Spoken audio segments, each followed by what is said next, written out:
this is good. Hopefully this meeting will go well, because I'm having difficulties with my camera. So I'm just going to sit here and be a non-doer, and hopefully the camera will do everything.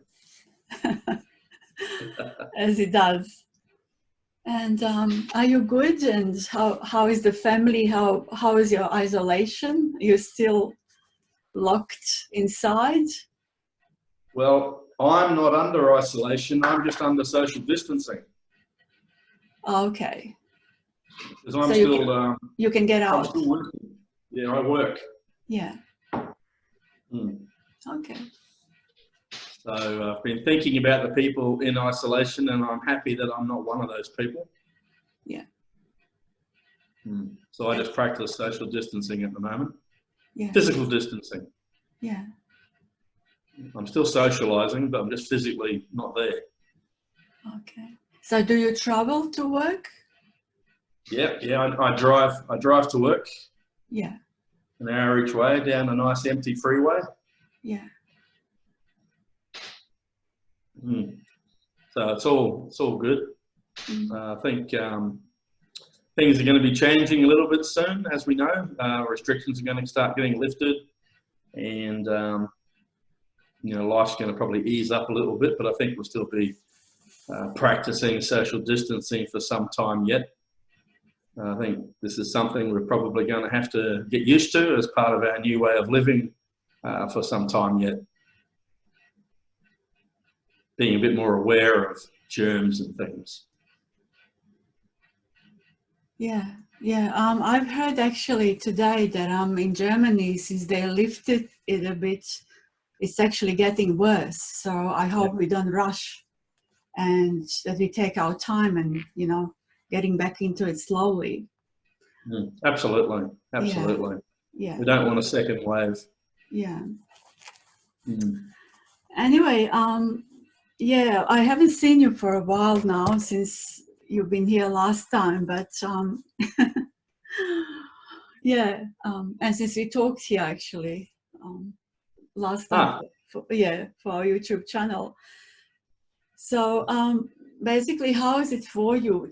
When you isolate, do you miss people a lot, or are you okay to be on your own, or does it not make any difference for you? How does it feel? I like to say to my work colleagues, I enjoy spending time with the best person I know, which is myself. Yeah.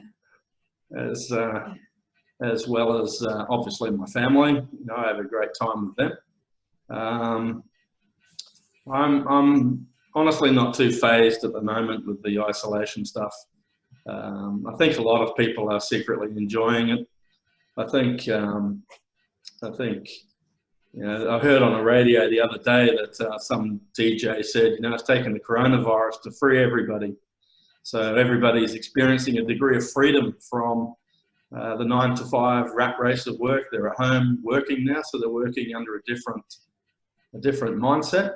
And I think certain things that have been put into practice in response to this crisis are more than likely going to continue on in the work environment afterwards. I know a lot of managers and things like that are really enjoying not having to attend meetings, and it's all just computer meetings like this. That's definitely much better than everybody cramming into a room and trying to find a seat. So yeah, so there's lots of positive stuff coming out of it for people, I think. I find it too, because sometimes people, you know, I hear them complaining and wanting to go back to work, to the old ways. We can't wait to go back to our old ways, you know. Aren't you supposed to change a bit, you know? And and it's pretty, like, isn't it great that you don't have to spend time like traveling to work, and, you know, at least that you don't have to travel on a public transport, or like you can get your food during the day and your cup of coffee, and you can go for a walk in your neighborhood, and, you know, there's lots of absolutely. Yeah. People we tend to see what we're conditioned to see, whatever our conditioning is. Yeah. So if someone is a complainer type person, prior to coronavirus. They're more likely to still be one after coronavirus. Like I enjoy the weather, whether it rains or whether the sun's shining. It's all good to me. Like I'm driving to work this morning and it was bucketing down with rain, but there was such beautiful contrast because the sun was coming up as it was raining and it was hitting all the trees. So it was this wonderful contrast, and I was just thinking how much of a beautiful day it was. But somebody else might be driving down the road complaining because it's raining. And it all depends on what particular narrative you've got running through your head at the time is what you're going to be talking about, how you're going to be seeing things. So, some people want to work from home, but then after a while they start feeling like a prisoner in the home and they want to get out, and things ebb and flow, things change.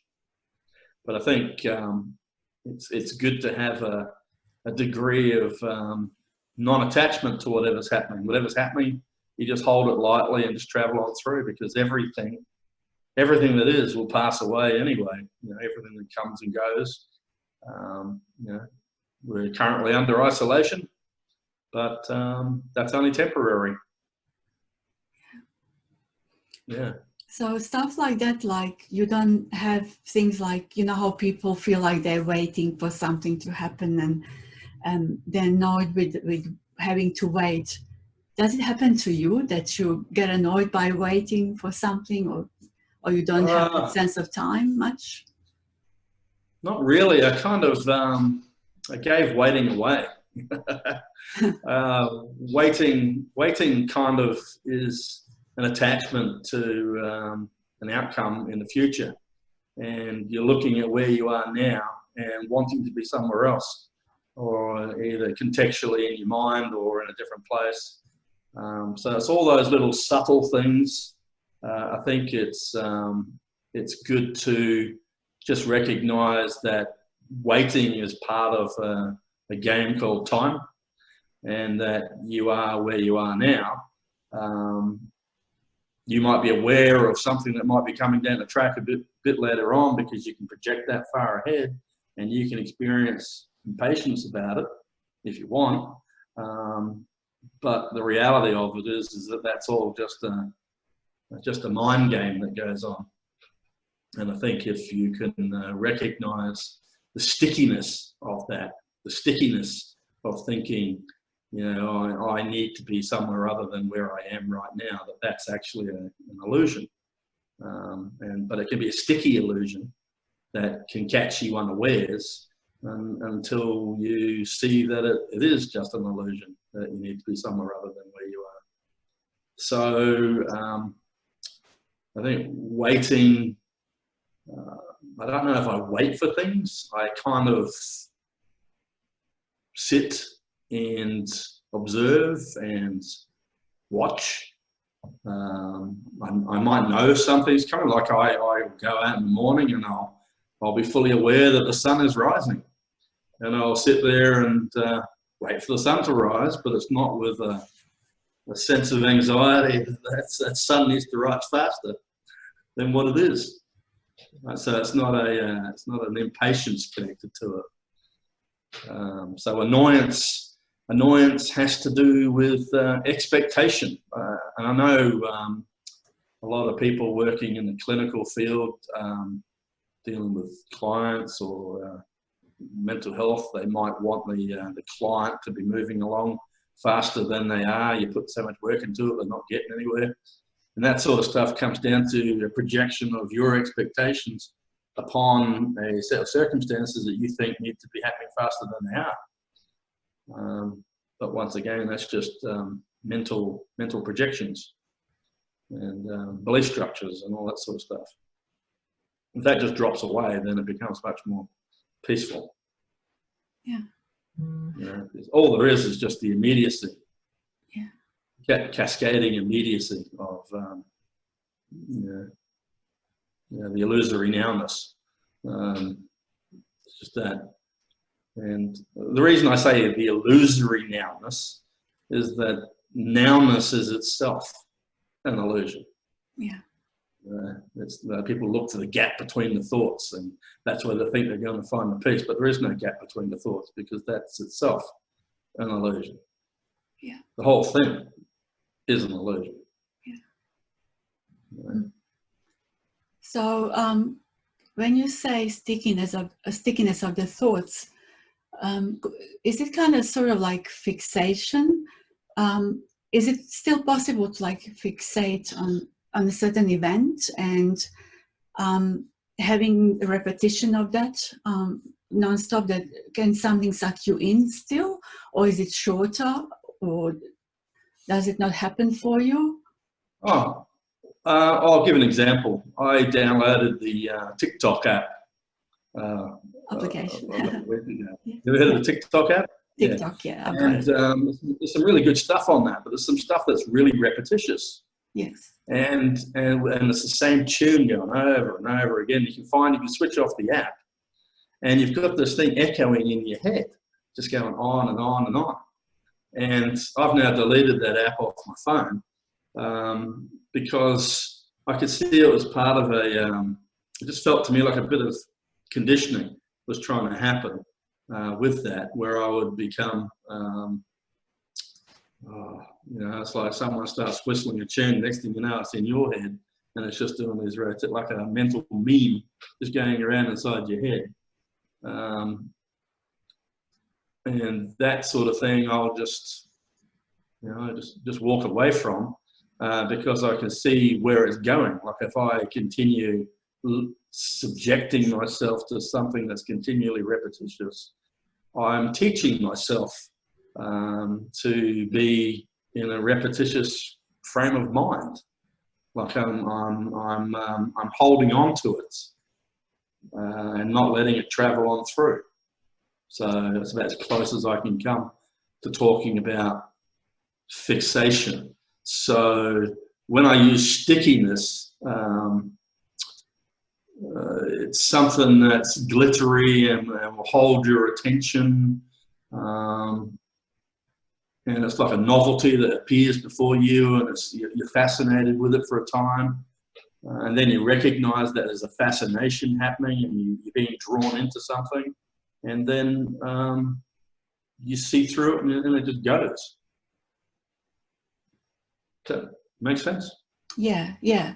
Is it similar also when, say, if there is a significant event in this illusory life, in the story? So you say the hills are alive? Like in a story, whatever you call it, in a life, if there is an event like that, if, for instance, there is a death event, or you lose someone, or someone leaves you, that someone who really you cared for, would that stickiness come back a bit, or would there be fixation? I had that happen the other day. I was in this Zoom meeting with these other managers, and we're trying to house these homeless people in Adelaide. And one of my staff members came and just slipped a note in front of me, which said that one of the people we were trying to house was found dead. And I'm in the middle of this Zoom meeting with other people, and I had to just stop and absorb that news whilst all these other people are looking at me. And I couldn't actually speak because I was moving through something which to me at that time took a higher significance in this meeting of talking about saving this person. Well, here's an example of someone that we weren't able to sort of get to in time, and they died.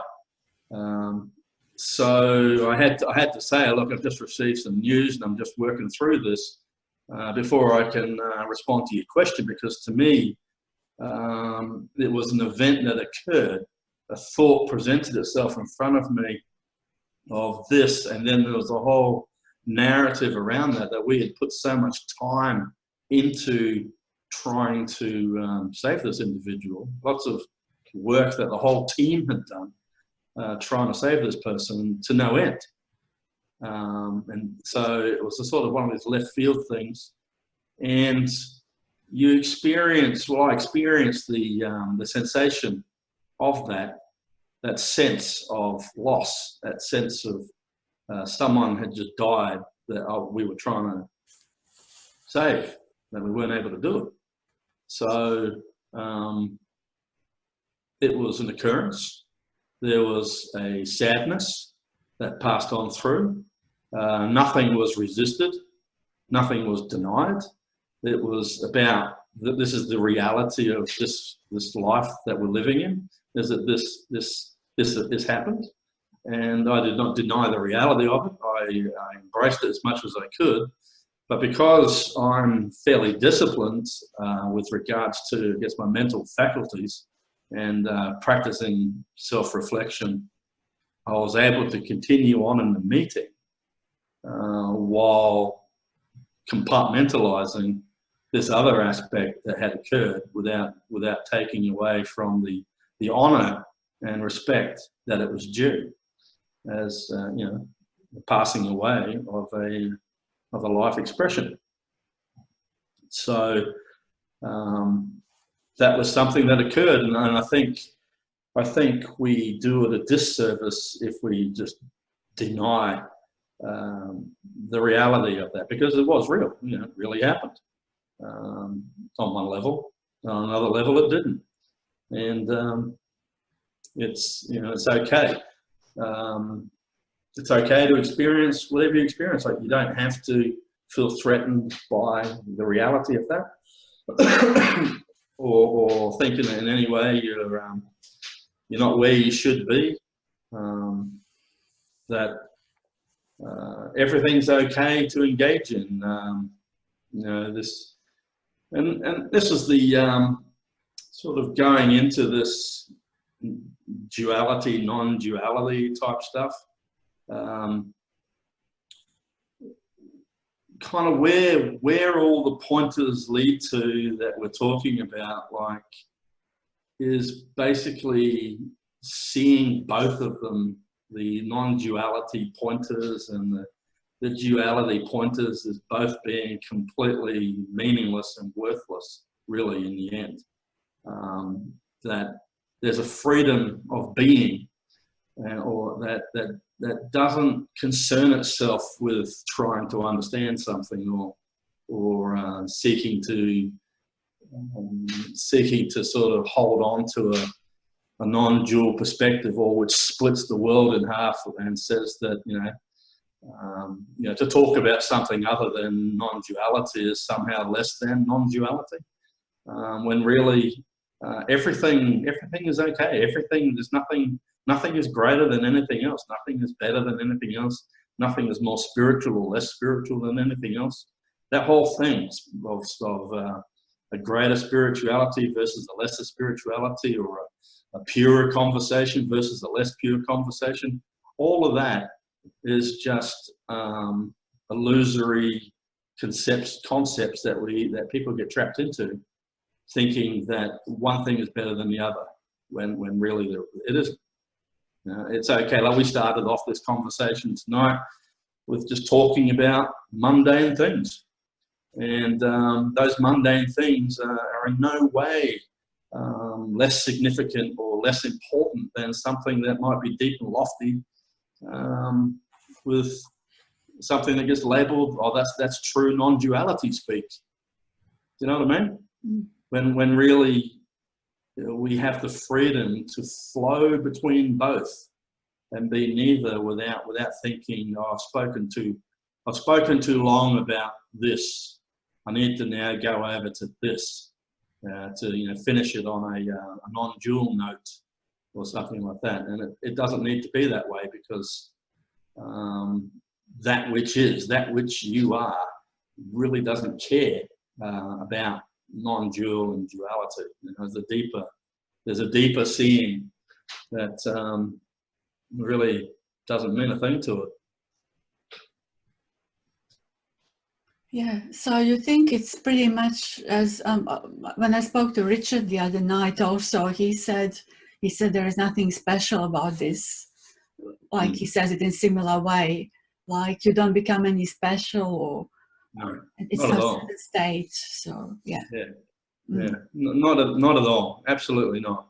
Yeah. But I understand that those expressions of life that are still seeking freedom from concepts or ways of thinking about things, hunger after a release from all that way of thinking about things. They hunger and thirst for peace and freedom from thinking they have to attain something or be something. It's not something that can be faked. It just drops off. Like, it really doesn't matter whether you reach something or not reach something, but the whole thing can just be thrown away, literally. The whole idea of even having a conversation about non-duality can be tossed out as being meaningless. But that can only be said when you come to see that. It's like the trap being, the rabbit trap being thrown away after you caught the rabbit. You can only throw the trap away if you've actually got the rabbit. If you haven't got the rabbit, you'll be hanging on to the trap, trying to catch something all the time. That energy will still exist. But when you've got the rabbit, when you're able to feed yourself and nourish yourself with your own existence, if you like, draw from your own well, there's the capacity to just throw it all away, like it doesn't matter anymore. Nothing actually matters. You don't have to do anything anymore. You don't even have to think about it anymore, because the thoughts of non-duality, even the thoughts of non-duality drop off. Everything just drops off, as being important or not. Not to say that you can't engage in conversations about it, but you're only engaging in conversations about it because people are asking questions. It's not so much because you're engaging in it as a form of a mental mantra to try and keep yourself in place, that you engage in non-duality talking and thinking as a way to sort of try and walk on the water of non-duality, sort of thing. All of that can just drop off, and you can just live your life, get back to chopping the wood and carrying the water peacefully, because you recognize that it's okay to just chop wood and carry water. There's nowhere else you need to be. There's nothing else you need to do. There's nothing that needs to be perfected or made any different from what it is. It's okay just to do these things. Just to chop wood and carry water is okay. Just to work in a vegetable shop or put flowers in a bouquet, it's okay. To work in a chip shop, it's okay. To be a fitness instructor like yourself, it's okay for me to do what I do, and everything's fine. This is all just expressions of life. It's like the leaves blowing on a tree in the wind. No leaf has to say to itself, "Oh, I need to climb higher up the tree. I'll get a stronger wind up there." It's okay hanging on the low branch, just flapping in the wind. It makes no difference where it goes. But that's something that happens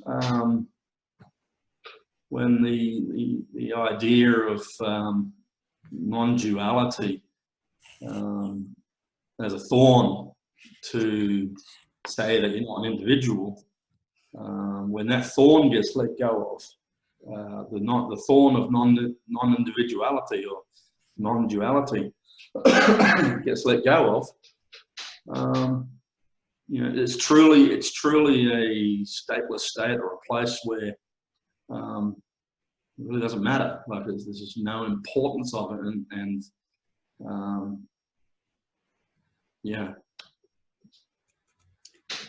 As you said, it seems like you don't need to achieve anything or get to anything. It just falls away. Like, it reminded me the other night again when I spoke to Richard Sylvester. He said also that I asked him something about the talents, if the natural talents come up by themselves, and he said yeah, it's not as if they come up, but it's just that whatever was stopping them, as it fell away, whatever was seemingly stopping them, because people create from that naturalness they are. But it seems we've been so sucked into the concepts and the conceptual mind that we create those blockages. and the mind doesn't want to hear about non-seeking or this not being special. It's really, it hates it. If you say Oh, to of course. anyone, they run away from you. Most Yeah, do, don't they? Yeah. absolutely. And you know, I can sympathise with that. I really can. You Yeah. know, it's like someone who doesn't know how to swim, and they're in the ocean and they're drowning. And in some sense, the solution isn't to get out of the water or learn how to swim. The solution is to just let yourself drown. And just knowing that that's the only way through, is just to have that death experience to all these concepts, that thing that wants to live, that thing that wants to sort of become non-dual, or to understand finally, or to get where it's going. That thing, that energetic sensation that wants to experience all of that, never will. It never will experience it, because it'll never experience it. And there's lots of parallels through all the great religious texts that talk about this. You know, like Moses taking the people out of the promised land, never actually got into the promised land himself. Just all these things of great leaders, and it's all pointers to the part of you that engages in the search doesn't actually get there. It dies before it ever actually experiences it. In fact, the thing that's being searched for can never actually be experienced, because it's not an experience. It's completely outside of experience. It's inexperienceable, and it's non-conceptual. It can't be conceived of. It can't be perceived. And that's something where the penny's got to drop with seekers that are looking for something. Then they can finally come and say, "Oh yeah, I've got it now. I've got this thing," because you'll never actually get it, because it can't be gone. It's not an experience. It's not a perception. It's imperceptible, because it's you. You are imperceptible. You are not an experience. If you're having an experience, then that's an experience that you're having. That's a passing thing that's coming and going. But you can't be captured. You know, and I do sympathise with that, and I do see the I guess the glint in people's eyes, looking for something and hoping that they're going to get it like this, but it doesn't work like that. And with myself, I can say, like earlier on, like I didn't search for this thing. I didn't ask for this. I didn't ask to see what I see, but I see what I see. And in the seeing that has arisen over the years, certain parts of it have kicked off a particular, or sparked a hunger to sort of look deeply into something. And you do that, but it wasn't something that I asked for or sought for. But I can recall moments where you reach a place where there's it's hard to talk about, but where there's a fear that arose in something, because you knew you were at the precipice of something else happening, and what it was just this final letting go and falling into yourself, letting go of the concepts, letting go of all the belief structures, and just unlearning everything. And if there's a fear that arises as something, an inner enlightening is happening, or an epiphany is happening, if it's accompanied by fear, then all I can say is run into the fear. Just move into the fear. Don't avoid the fear. The fear is almost like a a flare lighting the way for you to go, because that which fears is that which knows it's approaching its own demise, sort of thing. And I'm just speaking from my own past journeys, I suppose, where, you know, and that fear can increase to where it gets to the point where it's terror, literally. And when you stop and look at that and you think, well, why am I experiencing, what is this fear that I'm experiencing? And what it comes down to is it's your own perception of what you think you're going to lose if you take part in this this death, so-called, because it is. It's the death of the mechanisms of illusion. It's the death of the mechanisms of what's called the ego. But it's not something that can be faked. It's not a humble game, where someone bends down lower than somebody else, or you take on a thing of being a martyr, where you're putting yourself below everybody. It's nothing to do with that, because that can be like a very great form of pride to be doing that sort of stuff. But I honestly don't know how it happens. All I know is that we live our life. We might meet and come across particular expressions of life in our life journey, and an impartation may occur between those two people or those meetings, and a energetic exchange occurs, because basically we are just expressions of energy. Some expressions of energy might be bound more tightly than other expressions of energy. And when an energy form that is constricted and bound comes into a space where there's just space and the constriction is not supported to be in place, those things just expand beyond, and then that energy expression might feel a loosening of the constrictions that's holding them in place. And that can be a verbal thing that occurs, where conversations occur between people, and that's on a certain mental level, and it might open a mental doorway that people can then walk through. And other times it might just be simply a non-verbal communication that's occurring, where just simply the freedom that's present with the other person enables the other person to experience that. And that's what Nelson Mandela spoke about when he talked about when you yourself have been set free from fear, those around you are automatically liberated. And that's talking to something deeper than words. And I think Ramana Maharishi, people used to talk about him just sort of sitting there quietly, just kind of looking at people. But he was doing more than looking at people. He was just, I guess, just being present and free, and people were basking in that, and I guess the concepts that were bouncing around inside their heads were just no longer able to find the ground if they weren't with him at that time, because they were looking at him as being like a life raft in the ocean that they could cling to and hold to and experience something. But ultimately,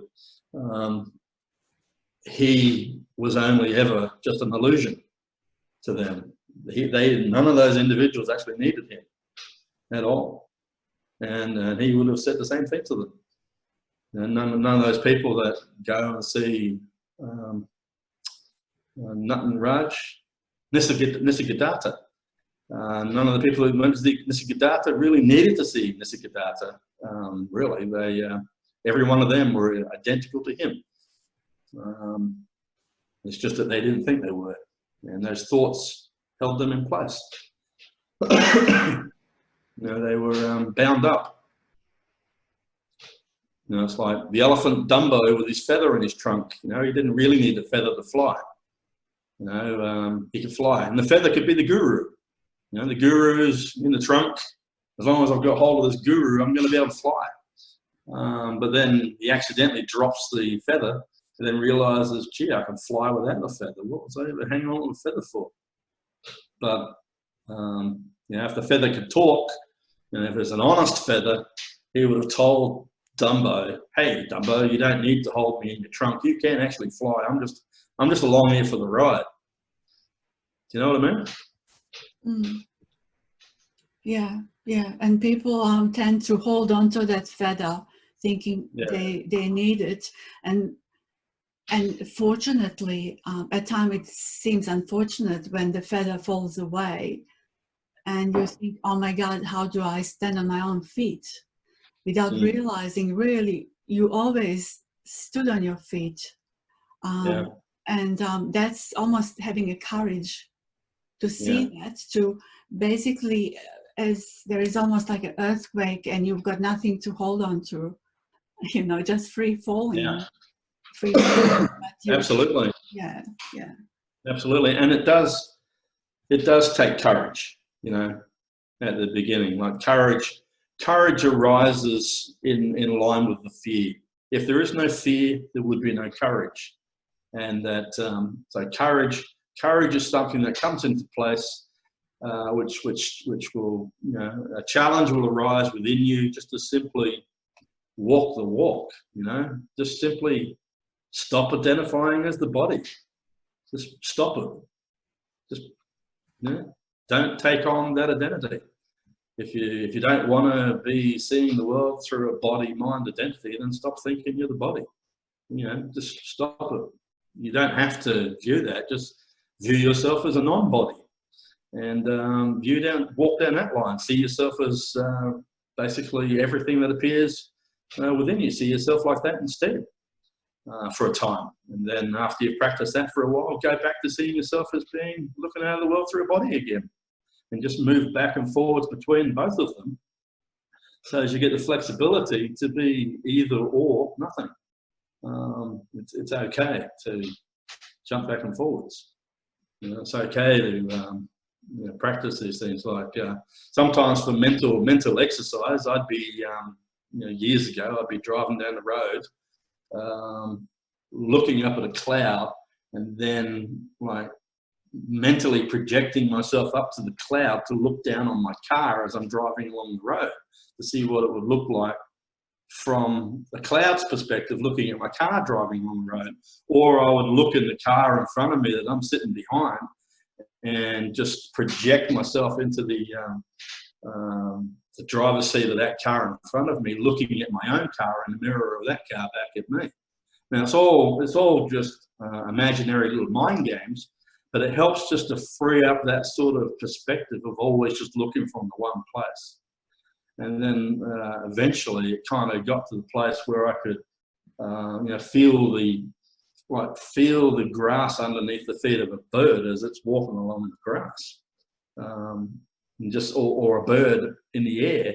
You know, I have the sensation of the wings pushing down upon the solidity of the air, holding the bird up in the air.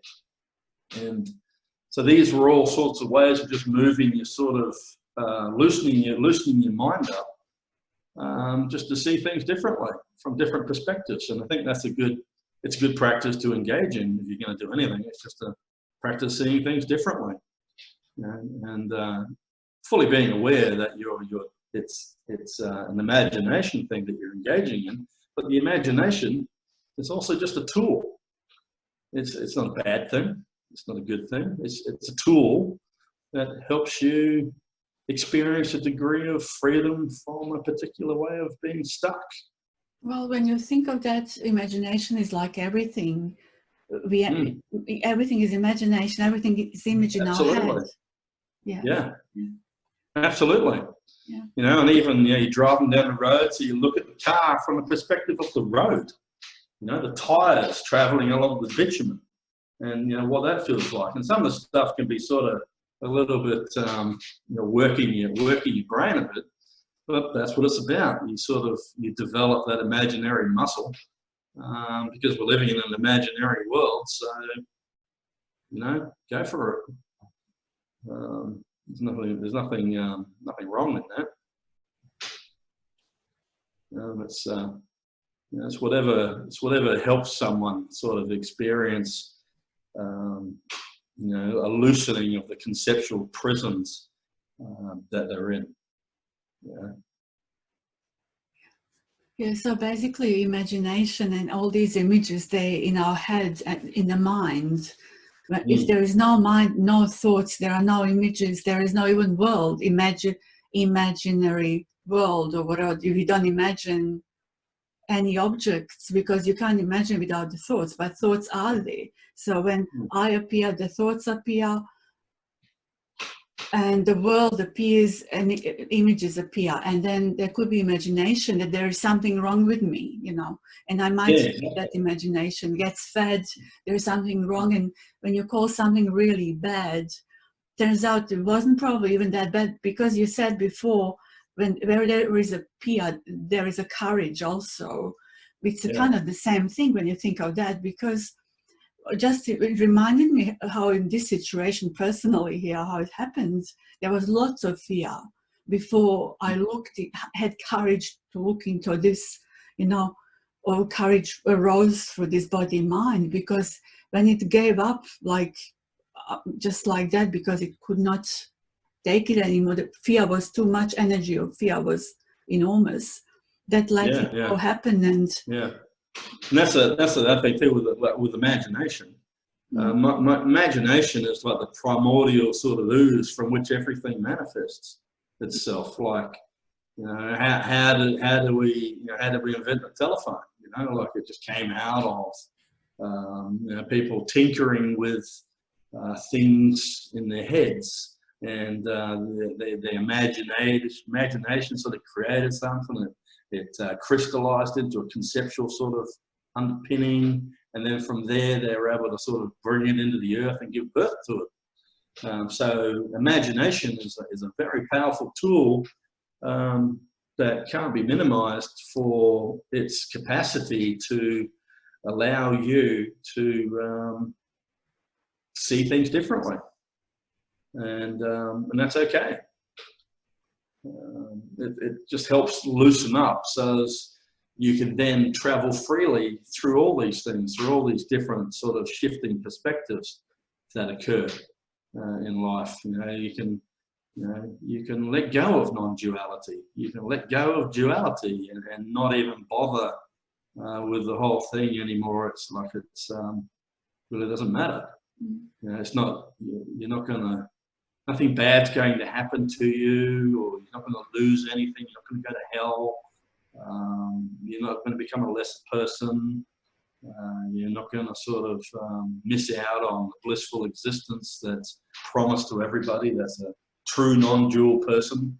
There's all these promises that get made to people for being a true non-dual person, but none of that really matters. There's nothing wrong with anything that's going on, with any experience. But it's but there is I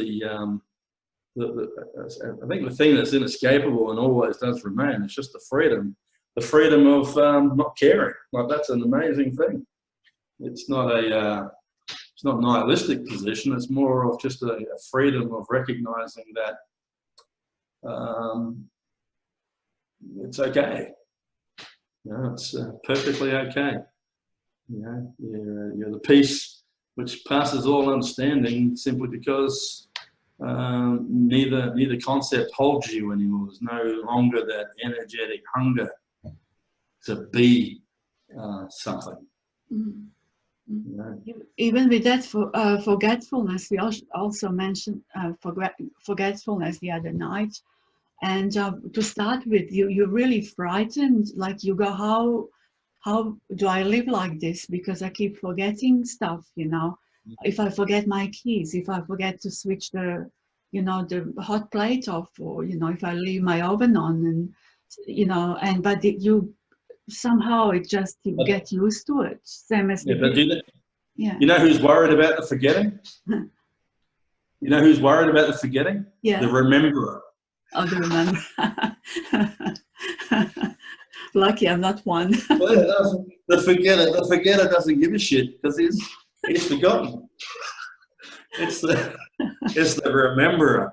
I've got to remember it. Like, and see, but both of those things are kind of illusory illusory positions, you know, like whether you remember something or whether you forget something. They're both just thoughts that come and go, but we hold on to, I've got to remember something. I've got to, and that's all part of that that control, because the remember is the alpha in the relationship. You know, the forgetter's the submissive one. You know? I remember. I remember. I forgot to take a wallet once. I didn't have money to pay when we went to a restaurant. It was like, oh my God. So I had to ring my son to pay over the phone.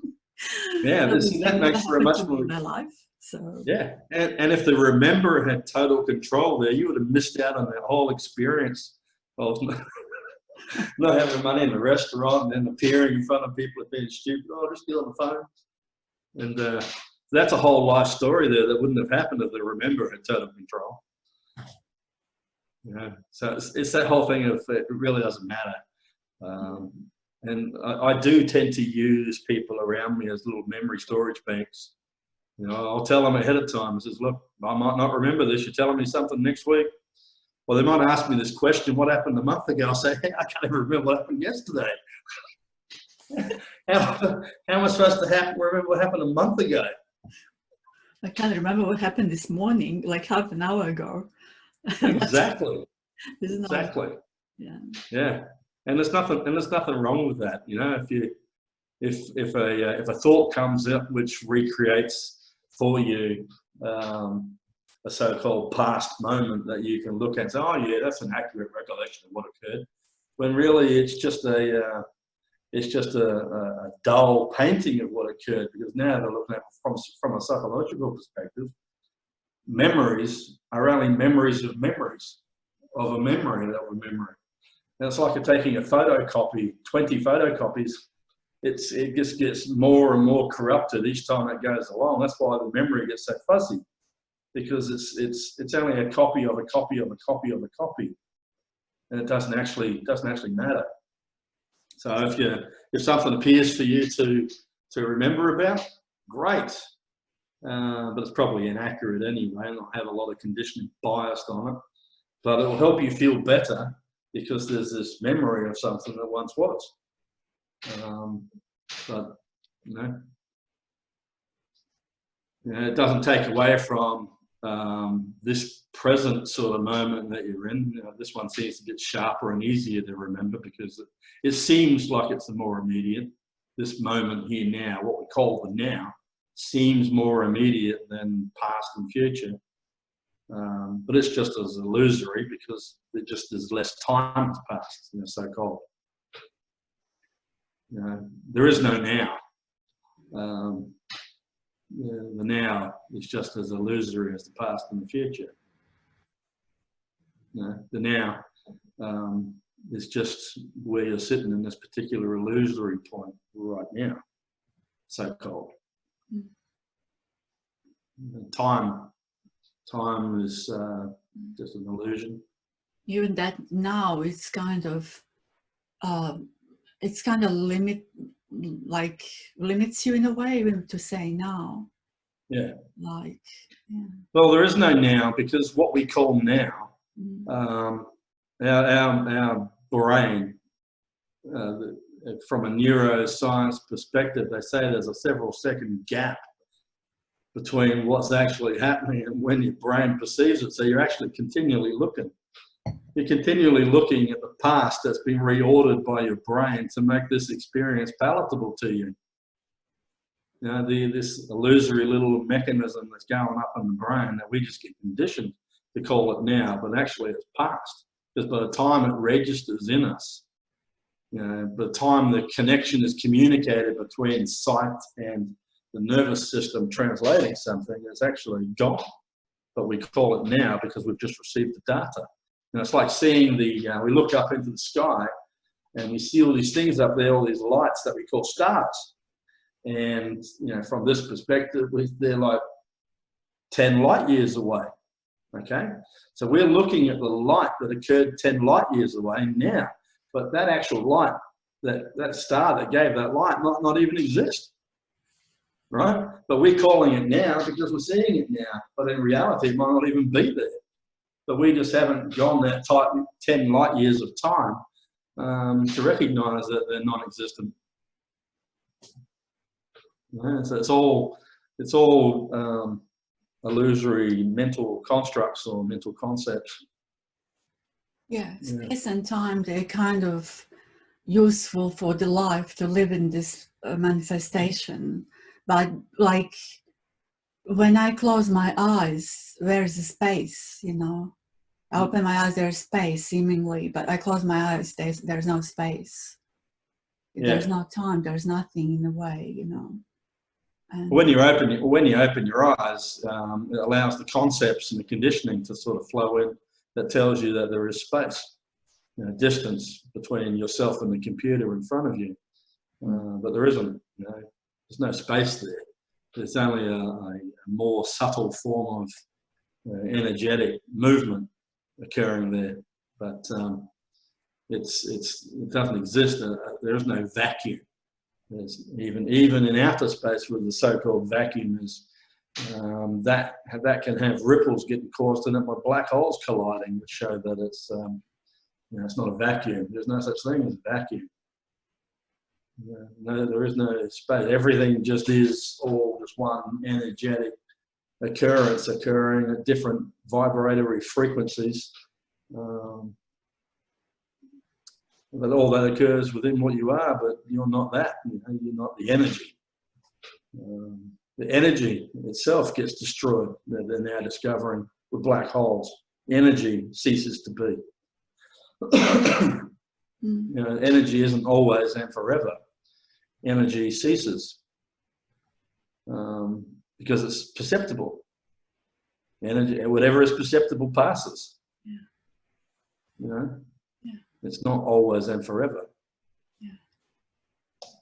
Yeah, well, it just helps us to communicate, I guess, but it's, as you said, if it's perceptible, it's not it, so. Absolutely. Yeah. If it's perceptible, it's not you. That's true, yeah. And when we say like, there's nothing special about this, you know, and like, would you tell your kids would you push your kids to look into this, or would you not? I don't push anything, but I don't not talk about this. I don't not talk about the fact that what you're experiencing is just a set of thoughts, and they have no power over you. Just let them come and go. Like, I'll talk to them about that sort of stuff. They have no issues. My kids have no issues with me, you know, running through netty with them as a way of sort of explaining things. And you know, they're pretty good with critical thinking. I spoke with one of my oldest son about this. I was telling him about you know, the old story of the ocean with the multiple waves on top, and how the waves are like the individuals, and if they had awareness, they might forget about being the ocean. And he said something really profound to me in response, which I saw the truth of straight away and recognized, you know, where he was coming from. And he said, "Well, I just want to be a wave, and I want to experience being a wave. It's okay for you to be the ocean, but I want to experience being a wave, right?" And and it was really good because he was using my own stuff back at me, and that's what sort of started me. I said, "You're absolutely right. You know, you don't have to be the bloody ocean, you know, because you are the ocean anyway." So it's just this thing of it's okay to be the wave, and that's where I talk about you can be the wave, you can be the ocean. It really doesn't matter what you are with that sort of thing. And it's interesting. And he said that from a place of total knowing what he was talking about, because why would a 21-year-old kid or young man not want to engage in the fullness of life from the perspective of being an individual with a narrow perspective, totally soaking it all in with all the mystery and the unknowingness of everything that's going on, with all the concepts being bombarded on you and things that you have to work through yourself? Well, why would you want to give that away? Exactly.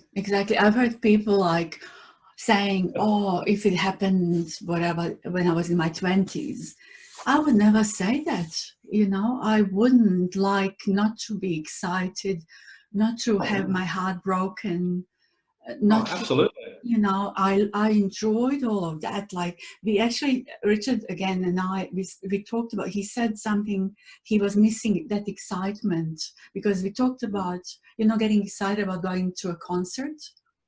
Because I said to someone, it slipped, I said, oh, you're getting excited about going to a concert, because they said to me, what, you're trying to tell me, like, whatever, a wise man cannot be excited? And I didn't say anything to it. I just smiled and giggled or whatever, and you know, and yeah. So I would not like my son to miss on that. I love him to be alive. Yeah. Absolutely, and I think also excitement is something that is still current and present in my life. I do get excited about things. I recently got my car to have a carbon fiber wrap on the bonnet, and I'm so excited about that because I like the look of the car with the carbon fiber on the bonnet. And I'm thinking of getting the grill blacked out to make it look a bit more sort of meaning, and that excites me, that sort of stuff. Like, I enjoy that. Craig, with me, it's not the kind of same. It's kind of excitement, but it's not as adrenaline rush. It's calm, something like a joy rather than, I don't know, maybe joy rather than excitement. Excitement is like, used to be like either like too excited or too down. Now it's kind of more middle. Even if there is a bit of a joy, and it goes back to that middle. I don't know. It just. Well, put it this way: you're not sitting in depression, feeling dissatisfied. Yeah. Right? You're not dissatisfied with life. You're not depressed. You're not experiencing any sense of loss. So I wish I could still do that, but I don't anymore. Gee, I no longer feel excited about doing that anymore. I wish I could. No, there's nothing wrong with that. It's perfect. It's not in a bad way. It's in a good way. Yeah. It's okay. Absolutely. Yeah.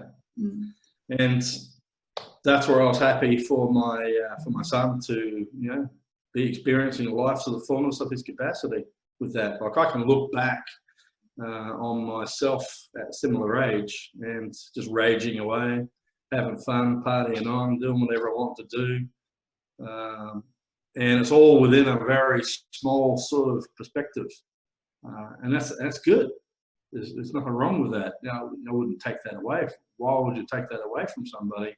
And it's the evangelist that would seek to take that away from somebody. You know, the ones that go around seeking converts, that are going to convert people from duality to non-duality.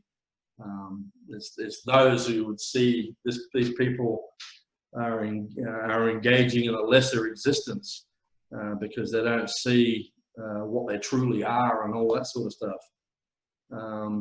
That's like the evangelical proselytizing mind that seeks to convert people to something because they think they've got to be better than or other than what they are. Like, you can't have an ocean with waves on it. It's just got to be a flat ocean. You can't have waves on the ocean. Every wave out there has to submit and become an ocean, and to say the same things that I say, sort of thing. But it's not like that. There's no need to change anything. I think, you know, as the Buddha said, you know, when I awoke, the whole world awoke with me. It's that sort of thing. Yeah, realizing like a little wonders in everything, like a little wonder, like a little baby child, like just a small child that wonders Everything is kind of new, and it touches. Sometimes it's impressed with a little box. It wouldn't play with a toy, but it would just grab a box of something. And with us, it's probably now with this. It's like basically you can feel joy with anything. Absolutely. Yeah. Absolutely. Leaves as you're driving down the road through these trees, over the little archway of trees that you go through, and the leaves come down and blow across the front of the car. The one gets caught on the windscreen wiper and just flapping at you. It's just all that sort of stuff is it's a wonder to look at when you see the aliveness of life doing its thing, or a magpie that just hangs there until the last moment before it moves out of the way, daring you to run him over, or playing chicken with you on the road. But that's a source of fascination and wonder when you look at that. You got to think, man, these guys have got personalities. Sometimes the way these birds carry on. Yeah. It's a wonderful thing.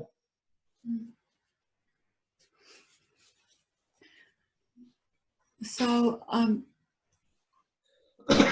how would you feel about anger? Like, I'm asking this because the other day, actually, my son commented on me. He said, "Oh yeah, you're telling me this, but I've seen you reacted." Because there was event and loud music next door, and I kind of it just comes out of me stuff, and I say, like, I no longer hold back. There's no that filter to hold it back. Everything comes out, whatever, from no controller, never was.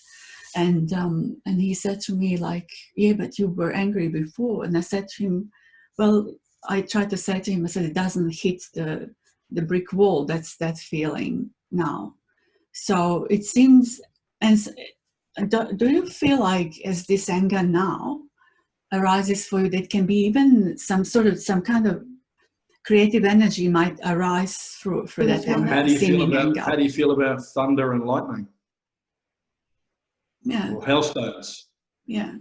Or heavy rain, or sunny day? True. Anger is an energetic sensation that arises when it arises and just goes on through, and it's a powerful energy, and sometimes it might arise in an apparent response to something else that arises, so it becomes an interplay between two energetic motions which are occurring. And so an energetic motion might be perceived as coming towards you, then an energetic motion arises within you, and then there's a clash as the two come together, and a certain apparent outcome occurs. But it's just, and a label is given to it.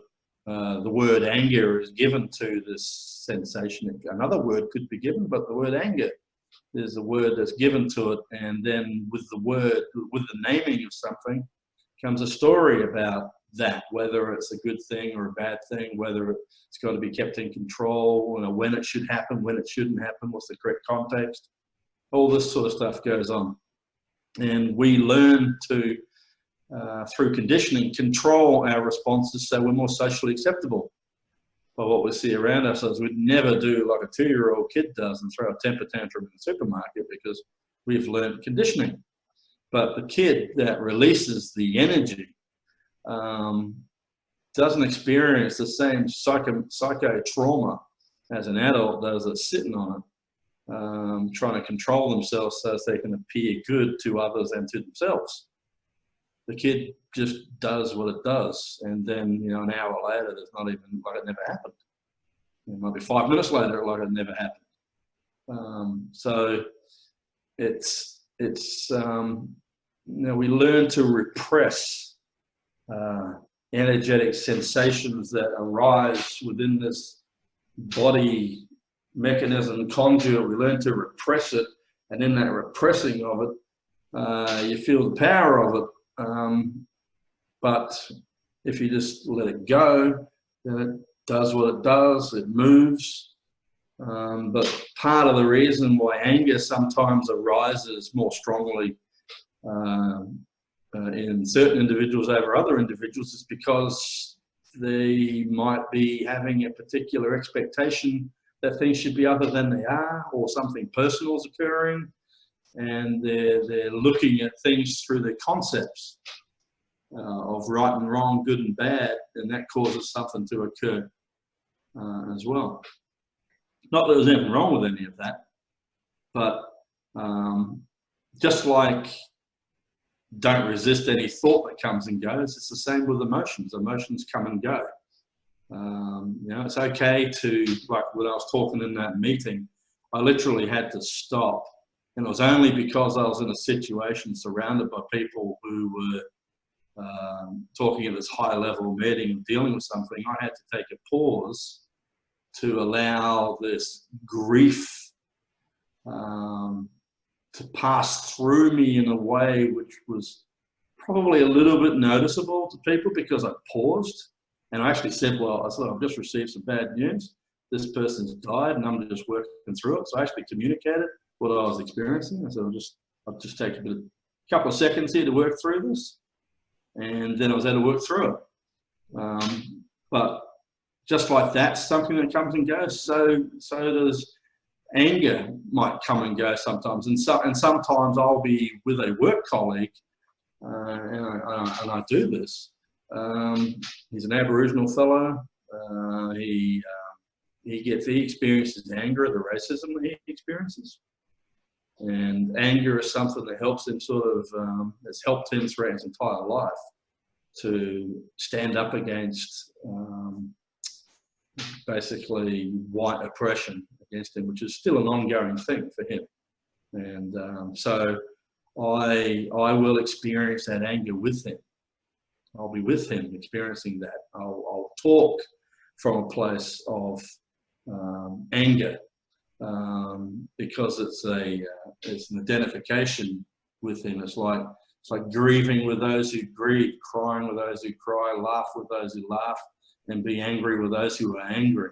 And it's that whole thing of just, I'm his friend, and you know, what he's experiencing, I'm experiencing. So I talk at it, but I'm also talking at it from a place where I'm not going to run away with mine. And because of that, he's not running away with his. So him being able to see it being released in me enables him to feel validated for his own experiences that he's experiencing in his life. Does that make sense? Mm. So it's like it's just an emotion, nothing bad about it. I'll give you extreme example because it's obvious. Like UG Krishnamurti, he used to, if someone had the scars, he would have the same scars. This is how much he felt. Even it would be visible. The scars of someone's body will appear on his body, and that is a possibility. Yes, like yeah. And it's like if you have ever been to a funeral, and you go to the funeral, you might not know the person closely, as close as other people do, and you're in a funeral and you can feel the wave of grief just moving through the bodies, and it comes to you and you experience the same thing. It just passes right on through you, just like it does with everybody else. It's like, sea anemones down the bottom of the ocean or at the barrier reef, feeling the motion of water, and all the seaweed all moves as it does. But one grain of seaweed can't stand up and say, oh, well, what they're experiencing, I shouldn't be experiencing that. And, I can't experience the movement of the water like they're experiencing, because that's a bad thing to do. I need to be standing up straight like a strong piece of seaweed and not allow that sensation to pass through me, because that's a wrong thing. I'm more spiritual than that. You know what I mean? Mm-hmm. But that's identifying as, that's having a sense of identity there rather than just realizing it's perfectly natural. It's like a wave, it's like a leaf on a tree resisting the wind. When the other leaves are wiggling away, it doesn't want to wiggle, because it's thinking of itself differently from what other things are. It's thinking that it actually is there. It's something that has a choice, but it doesn't. I had something similar where, someone was telling me about their sister dying, and they rang me. They were sobbing, and they couldn't see me, like I couldn't stop the tears because I felt the pain from the sister who resisted to die because she didn't want to go, and the sister who rang me to say, who felt sorry that she's losing the sister, you know.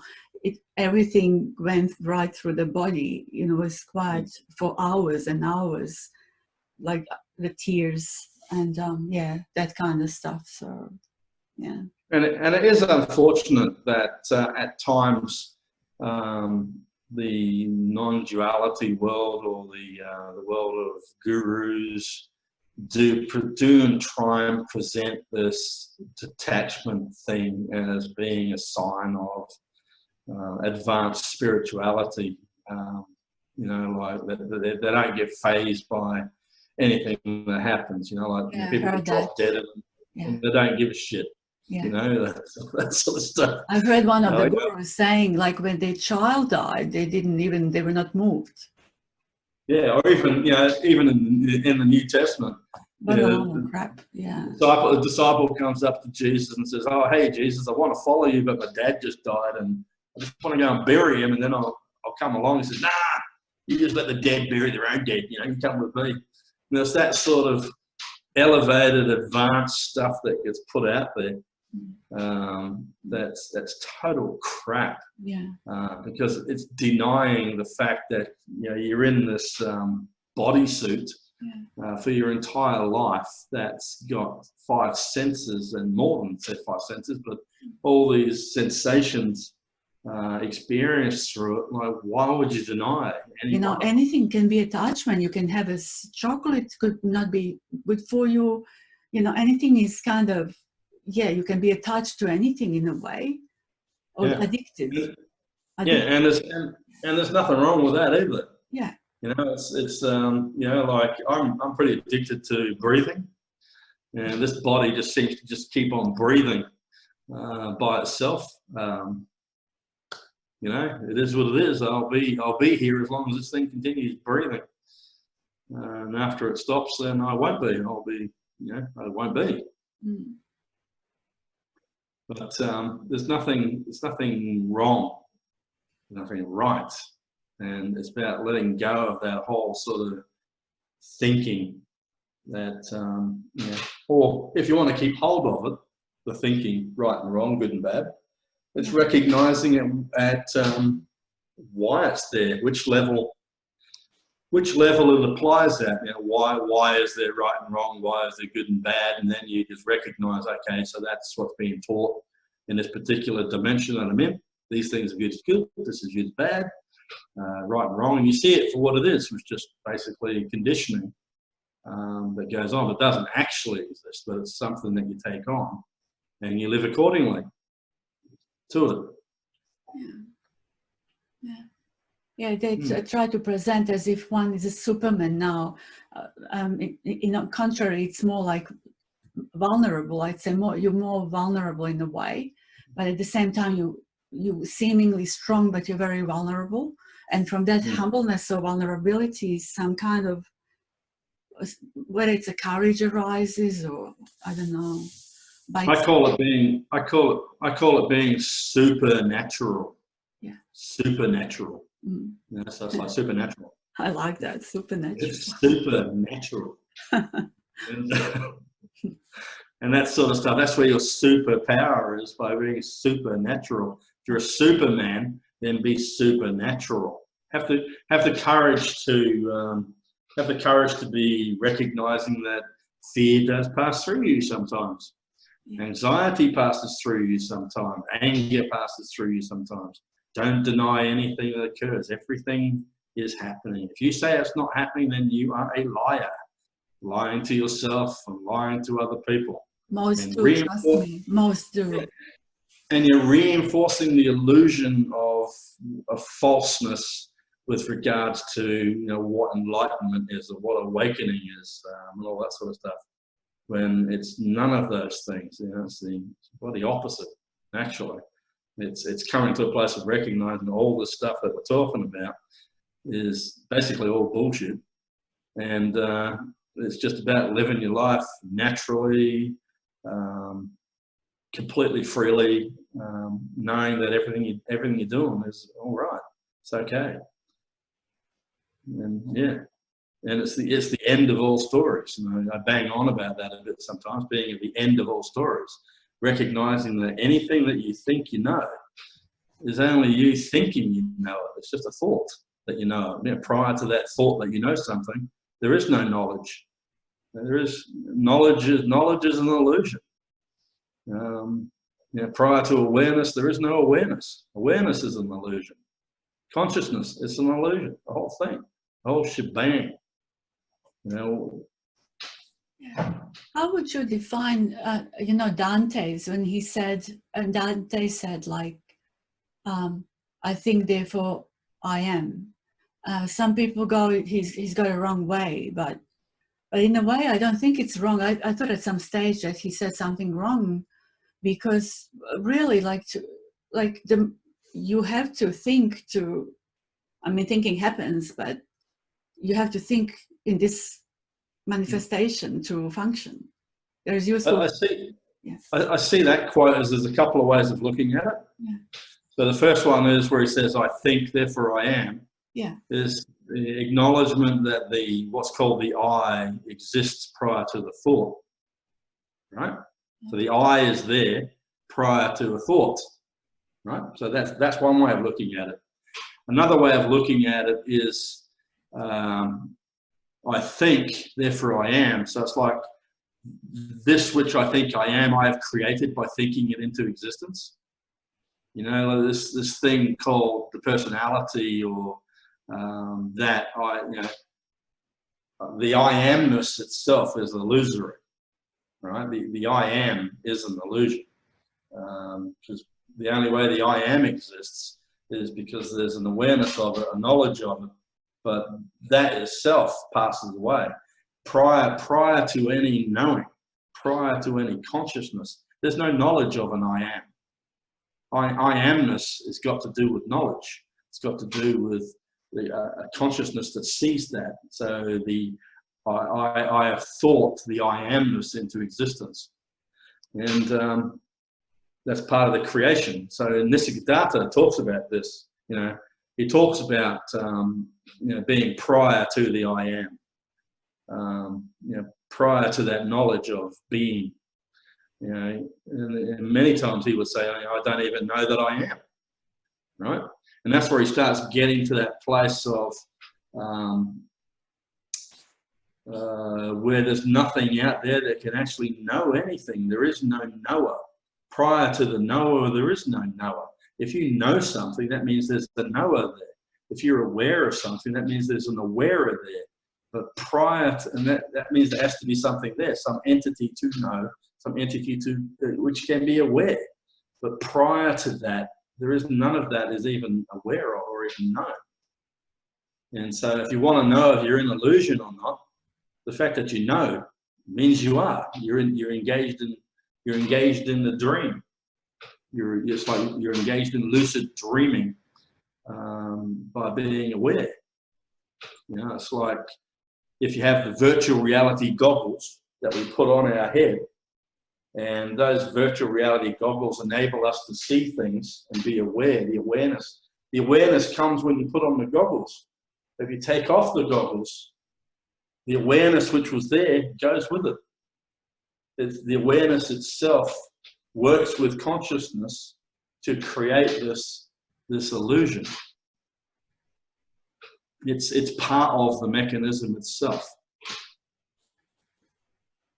You know, I can't think of anything worse than being aware and conscious for all eternity. It's like suffering from insomnia, you know? Exhausting when you say it. It's so exhausting. Yeah. It'd be like eternal insomnia. Yeah, no sleep at night, Yeah. to rest from the thoughts, to rest from life events. Yeah. Exactly. Yeah. And so awareness itself falls away, consciousness falls away, and there's a recognition that doesn't matter. These things I don't have to identify as being these things to try and maintain some sort of place. You know, it's okay not to be. It's okay to just, because, you know, it's like the ocean. The ocean comes in, the ocean goes out. Awareness comes, awareness goes. Life comes, life goes. And it's that place where the mind cannot go. Nisargadatta would often ask people, you know, where were you 3 days before you were born? You know, 10 days, can you tell me? And they can't. They can make up stories, but that's just stories that they tell them. Because prior to being born, there was nothing there. There was just, you know, prior to awareness arising, or the coming together of the two liquids that he talks about that create this larvae pupa that we're in. No, there was no awareness of anything, no consciousness at all. And yet we like to fabricate this story that we will live on, eternally aware and eternally conscious. But there's no evidence of that at all. It's all just a fabrication, like a religion, where the little man, the little ego, the little woman, whatever, the ego part of you wants to have this eternal life because I'm awareness. That's what I am, and I'm going to live on forever and be completely aware of everything that's happening everywhere. When awareness is itself an illusion. You know, it's part of the dream mechanism, and it's okay for this. It's okay for it to pass away, just like when we're dreaming in our night sleeps that we're having, and we might dream of a character or some really exciting events going on, and then we wake up in the morning, and it's gone, and there might be a bit of sadness. I don't want to get back into this dream again, but it's gone, and the significance that was placed upon it while you were sleeping is gone when you wake up in the morning. And you don't even grieve the loss of it. It just fades away. And this existence here that we're having in this particular consciousness at the moment, in this particular bubble called the universe, this is just what it is here now. You know, it might be something else. You know, after we go, we might appear somewhere else as something else with no memory of this. We have no idea. You know, but we're not going to appear anywhere. These are just words to try and talk about something outside of it. And we like to think that we hold on to everything, and we use words like eternity and things like that because it's pleasant for us to think about eternity. But that which is eternal doesn't know eternity. They have no idea of it. Eternity is a concept. You know, eternity is a thought construct that's got time to measure itself against, but it's all just illusory. But it's peaceful. You know, it's helpful for us and palatable to think of these things. You know, it helps us conceptually as a thorn. It helps us remove the attachment to life, if you like, the addiction to life, to know that we're not going to really die, that we're going to move on, when really, you know, everything dies, everything passes, everything that appears goes. You know, the body will go, consciousness will go, awareness will go. That's okay, because you're none of these things anyway. They're just things which arise within you for a time. You're not attached to them, just like you're not attached to the body. It drops off. Non-duality makes a big show and dance about.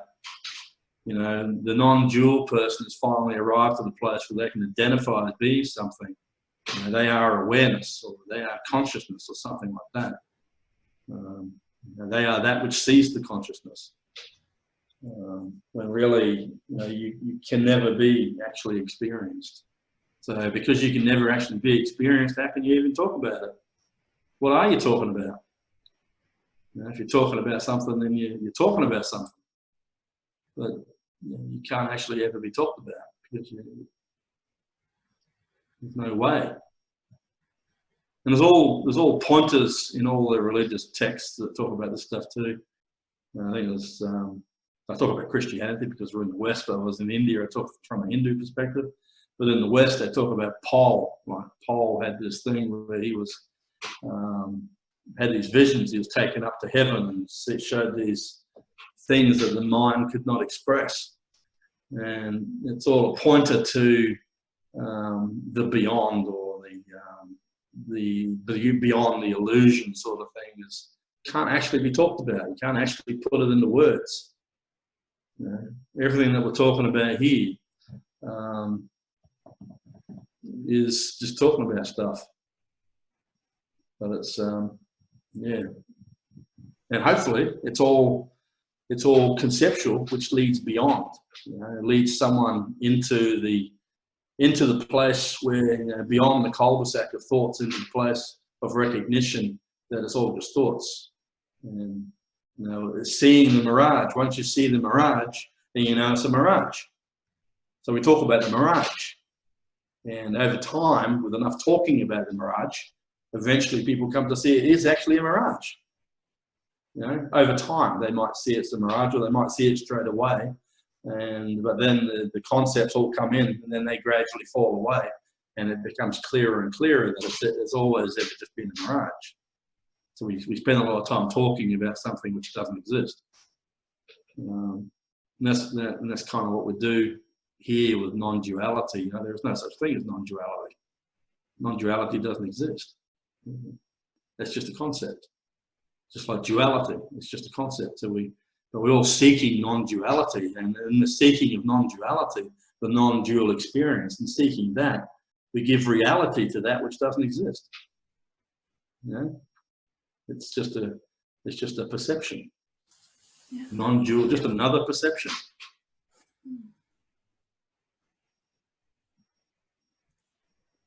How simple is that? And we tend to complicate it. So many books have been written.